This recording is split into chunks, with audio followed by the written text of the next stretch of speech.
iOS 18 est disponible et maintenant on peut placer les icônes de nos applications où on veut sur l'écran. On a la possibilité de programmer à plus tard l'envoi de iMessage, très pratique. On a un nouveau centre de contrôle avec différentes pages que l'on va pouvoir personnaliser à sa guise.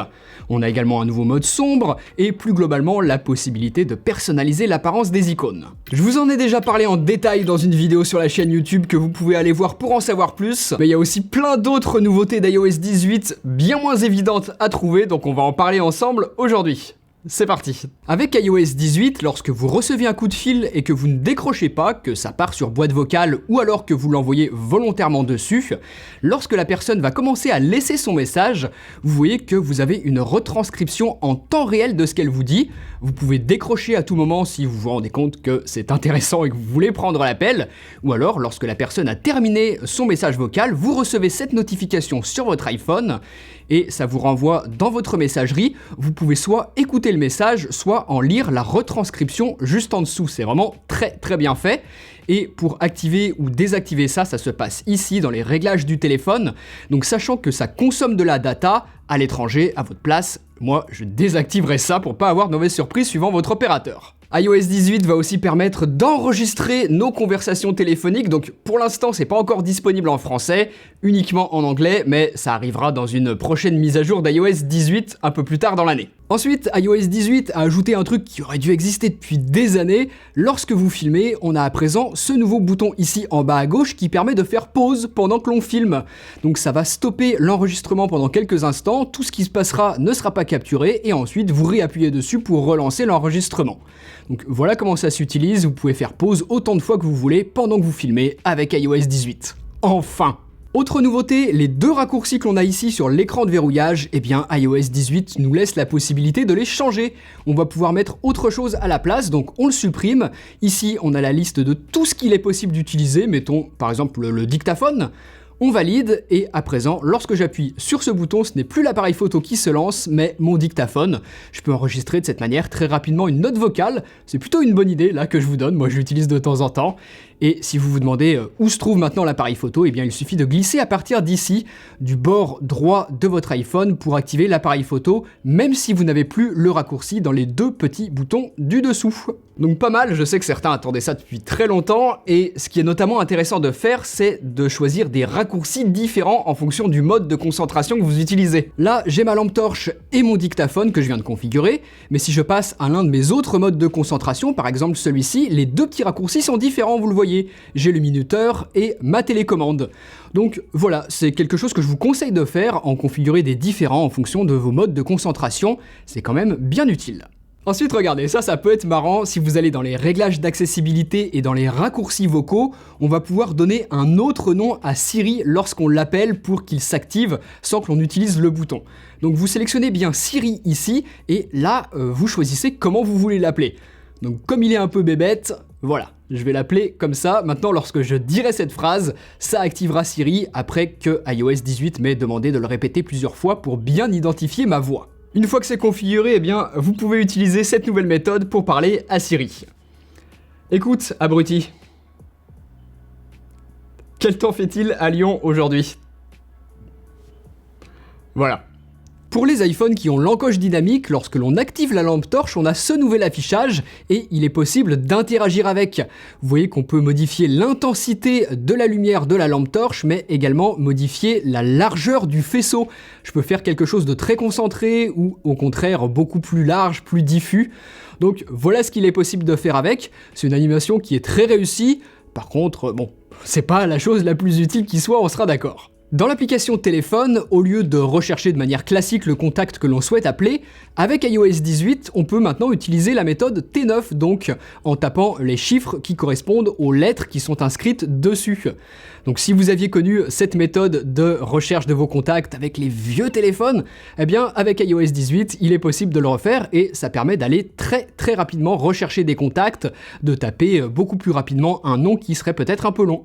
Avant qu'on voit les astuces suivantes, si vous voulez équiper votre iPhone, RhinoShield, le sponsor de cette vidéo, a toute sa gamme à jour pour les nouveaux iPhone 16 et toujours pour les anciens modèles également. Leurs coques de protection sont conçues pour résister aux chutes et aux conditions extrêmes, mais tout en restant confortables en main et tout à fait ergonomiques. J'en utilise une au quotidien sur mon iPhone et les designs exclusifs sont vraiment excellents. Vous y retrouvez énormément de collections comme One Piece, Naruto, Marvel, Alpine, Van Gogh Museum et beaucoup d'autres. Comme moi, vous pouvez utiliser la coque Solid Suit, la classique, super solide. Mais vous avez aussi le modèle Clear, transparent et qui ne jaunit pas avec le temps, ou encore le mode NX avec verso interchangeable et donc personnalisable selon vos envies du moment, et enfin un modèle entièrement recyclé à partir d'autres coques. RhinoShield, c'est aussi des accessoires pour tout l'écosystème Apple, et notamment leur nouveau 3D Impact Screen Protector Pro, encore plus résistant et disponible en version mat,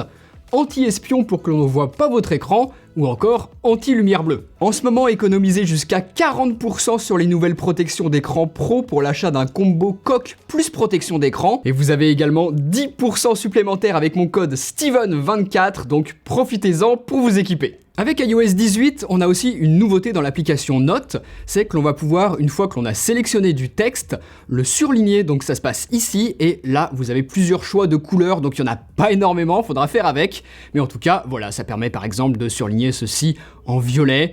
Vous pouvez soit surligner des mots en particulier, ou alors des phrases entières, bref, je vais pas vous apprendre à surligner. Voilà en tout cas comment ça fonctionne dans Notes avec iOS 18. Ensuite, on a une grosse nouveauté dans Safari avec iOS 18. Donc lorsque vous vous rendez sur des sites internet qui abusent vraiment avec les publicités de partout, des bannières dans tous les sens, on voit presque plus le contenu, c'est très embêtant. Moi par exemple, je sais que voilà, les vidéos publicitaires qui se lancent automatiquement, je suis désolé mais ça m'insupporte. Donc pour enlever tout ça, Apple a ajouté quelque chose dans Safari, ça se passe ici, et vous pouvez activer cette option, et ensuite eh bien, vous tapez sur ce qui vous dérange, et hop, vous voyez que ça le supprime automatiquement, et ça révèle le contenu qui se trouvait normalement en dessous. Donc voilà comment ça marche, vous allez pouvoir supprimer des bandeaux, des bannières, des vidéos en player automatique. Ici, je vous remontre un exemple avec cette publicité. Donc vous allez là dans Safari, vous sélectionnez l'élément à supprimer et hop, Apple a ajouté en plus de ça une belle animation. Donc voilà comment ça fonctionne, c'est quand même beaucoup plus clean comme ça et c'est très utile notamment pour enlever les pop-up qui vous proposent d'accepter ou non les cookies. D'un simple tap, vous faites disparaître ça une bonne fois pour toutes sur les sites. Vous pouvez utiliser cette méthode pour nettoyer complètement un article avant d'y passer du temps si vous trouvez qu'il y a beaucoup trop de distractions dessus. Et ce qui est pratique, c'est que ça va garder en mémoire ce que vous avez choisi de supprimer pour ne pas le réafficher lors de vos prochaines visites. Par contre, pour la publicité, normalement, si le site est bien codé, l'ID des blocs de pub changera à une nouvelle visite, donc les pubs reviendront. Voilà, il n'y a pas non plus de solution miracle si les sites sont bien codés encore une fois. Avec iOS 18, Apple a enfin fait des modifications dans la calculatrice qui était jusqu'à présent très basique. Donc maintenant, lorsque vous faites une opération, par exemple celle-ci, ça vous affiche un résultat, mais si vous voulez retrouver d'anciens résultats, eh bien il se trouve ici. Vous voyez les anciennes opérations que j'ai faites, je peux revenir dessus et continuer mon calcul à partir du dernier résultat que j'avais obtenu. Donc ça peut être très pratique si vous voulez revenir à d'anciens calculs que vous avez faits ou tout simplement retrouver facilement un résultat. Ici, on peut également passer en mode mathématique avancé, en calculatrice scientifique plus facilement qu'avant. Donc vous avez les différents modes d'affichage et une des autres nouveautés, c'est ici la possibilité de faire des conversions. Donc par exemple ici, si je veux savoir combien font 100 $ en euros, je peux l'obtenir très facilement avec cette nouvelle interface de la calculatrice d'iOS 18, mais on n'a pas uniquement des conversions de devises qui sont disponibles. Vous voyez qu'ici on a énormément de choses, des angles, des superficies, on va avoir tout un tas de possibilités de conversion qui sont sélectionnables là, dans chacune des catégories principales, et ensuite par exemple pour une superficie ici, je peux choisir de convertir en hectares par exemple, et trouver combien font 8 hectares en mètres carrés. Donc très intéressant, et même dans l'application Notes, Apple a amélioré ce que l'on pouvait jusqu'à présent faire avec les opérations mathématiques. Donc là, si j'ajoute un égal à la fin de mon calcul, vous voyez que ça me suggère automatiquement le bon résultat, sans que j'ai besoin de le calculer. Donc ça peut être bien intéressant à utiliser, je trouve, et Apple va encore plus loin que des simples additions ou soustractions. Regardez, si je fais un calcul mathématique un petit peu plus complexe, vous allez voir que là, Apple me propose d'afficher le graphique correspondant. Regardez, donc j'ai la droite qui se place au bon endroit en correspondance avec ce que j'avais tapé avant, et si je le modifie, le petit graphique se met automatiquement à jour, donc c'est assez incroyable d'avoir ça. Je peux vous dire que quand je faisais mes études, si j'avais eu ça directement sur smartphone, ça m'aurait simplifié la vie d'une manière vous imaginez même pas. Donc voilà comment ça peut fonctionner. Ensuite, et alors ça aussi c'est super, on peut maintenant verrouiller l'accès à certaines applications. Donc on reste un petit moment appuyé et ici je peux exiger Face ID pour ouvrir mon application mail. Donc vous voyez que maintenant lorsque j'essaye de l'ouvrir, si Face ID ne détecte pas mon visage, il ne l'ouvre pas. Et l'ouvre une fois qu'il a reconnu mon visage. Donc voilà comment ça fonctionne, vous pouvez verrouiller absolument n'importe quelle application installée sur votre iPhone, que ce soit les applications natives comme les mails ou des applications que vous auriez installées depuis l'App Store. On a également la possibilité, vous le voyez ici, de verrouiller l'application et de la cacher. Donc là, si je sélectionne ça, ça va totalement cacher l'application de mon iPhone, impossible de savoir qu'elle est installée, il n'y a plus de notification, elle n'apparaît plus nulle part dans les réglages système et se trouve uniquement ici dans ce dossier caché qui, lorsque j'appuie dessus, se révèle lorsque Face ID détecte mon visage et à ce moment-là, je peux bien évidemment ouvrir les applications qui se trouvent dedans. Donc voilà comment ça marche, et si vous voulez réafficher une application, il suffit de le sélectionner ici, et ensuite vous la remettez à sa place sur votre écran d'accueil. C'est une super fonctionnalité, si quelqu'un utilise votre iPhone, qu'il a accès à votre iPhone déverrouillé, eh bien vous pourrez quand même protéger certaines applications, par exemple verrouiller votre bibliothèque photo, votre WhatsApp, votre Tinder ou je ne sais quoi, faites bien ce que vous voulez avec. En tout cas, voilà comment ça fonctionne. Si vous faites partie de ceux qui avaient envie depuis longtemps de cacher le nom en dessous des icônes des applications, eh bien iOS 18 permet maintenant de le faire. Ça se passe ici dans les options de personnalisation, vous affichez les icônes en grand, voilà comment elles apparaissent à présent, mais vous voyez que le nom juste en dessous est caché. Donc ça peut être intéressant de le faire si vous le souhaitez, et on peut également redimensionner les widgets beaucoup plus facilement qu'avant. Donc voilà, deux petites astuces avec iOS 18. L'application calendrier, elle aussi, elle a bien changé. Voilà comment s'affiche la vue mensuelle et on peut à présent zoomer et dézoomer dans l'application pour révéler plus ou moins de contenu. Donc voilà comment ça marche, mais surtout la grosse nouveauté, c'est que les rappels sont maintenant directement intégrés à l'application calendrier. Vous voyez ici en haut de ma journée, j'ai un rappel que je peux très facilement cocher sans avoir à me rendre dans mon application rappel. Donc c'est plutôt une bonne intégration, je trouve, mais voilà, il faut savoir comment s'en servir. Ensuite, Apple a ajouté plus de possibilités à une fonctionnalité qui existait déjà jusqu'à maintenant. Donc dans les options de batterie, en vous rendant dans cet onglet ici, vous voyez que vous avez la possibilité de limiter la charge de votre iPhone à un certain seuil.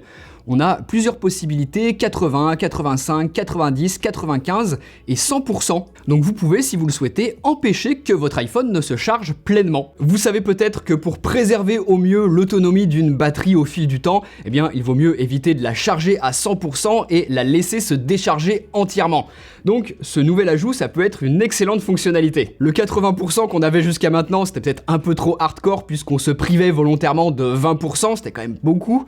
Là, je pense que mettre un petit 90-95%, ça peut être intéressant, ça peut être un bon compromis, maintenant qu'on peut le faire avec iOS 18. Toujours au niveau de la charge, si vous utilisez un chargeur qui charge moins rapidement que la vitesse de charge maximale que les iPhones sont capables de prendre en charge, eh bien iOS 18 nous en avertit. Vous le voyez ici, chargeur lent. Donc utilisez le bon câble, utilisez le bon chargeur. J'ai une vidéo dédiée à ça sur la chaîne YouTube pour vous aider. On va rester dans le même thème puisque maintenant si vous essayez d'allumer votre iPhone mais que vous n'avez plus de batterie, eh bien en haut à gauche, juste ici, vous avez tout de même l'heure. iOS 18 a ajouté cette fonctionnalité aux nouveaux iPhones. Malheureusement, ça n'a pas l'air de fonctionner sur tous les iPhones. J'ai l'impression que c'est uniquement disponible sur les plus récents. Un peu dommage, mais par contre, ça c'était déjà possible avant iOS 18, mais si vous n'avez plus de batterie sur votre iPhone, le NFC reste quand même actif, ce qui vous permet notamment de valider un titre de transport par exemple, même si vous n'avez plus de batterie sur votre iPhone, donc voilà. Petite astuce en plus que je vous donne. Une autre des nouveautés d'iOS 18 dans les iMessage, c'est qu'en plus des 4 animations classiques que l'on peut envoyer déjà depuis quelques années, comme par exemple celle-ci, Apple en a ajouté d'autres, mais bizarrement ils les ont pas mis dans le même menu. Vous allez devoir surligner le message que vous voulez envoyer et à présent vous avez cette nouvelle option ici qui vous ouvre lorsque vous appuyez dessus ce menu avec 8 nouvelles animations que vous pouvez sélectionner, mais vous pouvez également mettre le texte de votre message en gras, en italique, le souligner ou carrément le barrer ou choisir, comme je vous le disais, parmi les 8 nouvelles animations qui sont maintenant disponibles avec iOS 18. Donc prenons par exemple celle-ci. Lorsque j'envoie mon message, voilà ce que ça me fait comme animation, donc plutôt sympa. Dernière petite astuce que je peux vous donner, vous le savez, depuis un certain temps déjà, on peut de plus en plus personnaliser en profondeur iOS, mais si vous essayez à présent sous iOS 18 de personnaliser l'affichage de l'heure et de la date sur votre iPhone, vous avez une nouvelle option ici qui est un affichage un peu arc-en-ciel, on va l'appeler comme ça. Voilà, il n'était pas disponible avant. En fonction du fond d'écran que vous utilisez, ça peut être sympa de choisir cet affichage arc-en-ciel si vous le souhaitez. Et ça me permet aussi de vous rappeler que si vous voulez mon fond d'écran, celui de mon écran de verrouillage ou alors celui de mon écran d'accueil, eh bien ils sont disponibles juste en dessous dans la description de la vidéo. Mais voilà, on termine avec ce petit affichage sympa de l'heure, notamment sur écran verrouillé. Pour découvrir plein d'autres astuces, j'ai des vidéos sur la chaîne YouTube qui vous en parlent en détail, et si vous voulez savoir ce que je pense des nouveaux iPhone 16, ça se passe ici. Allez, salut!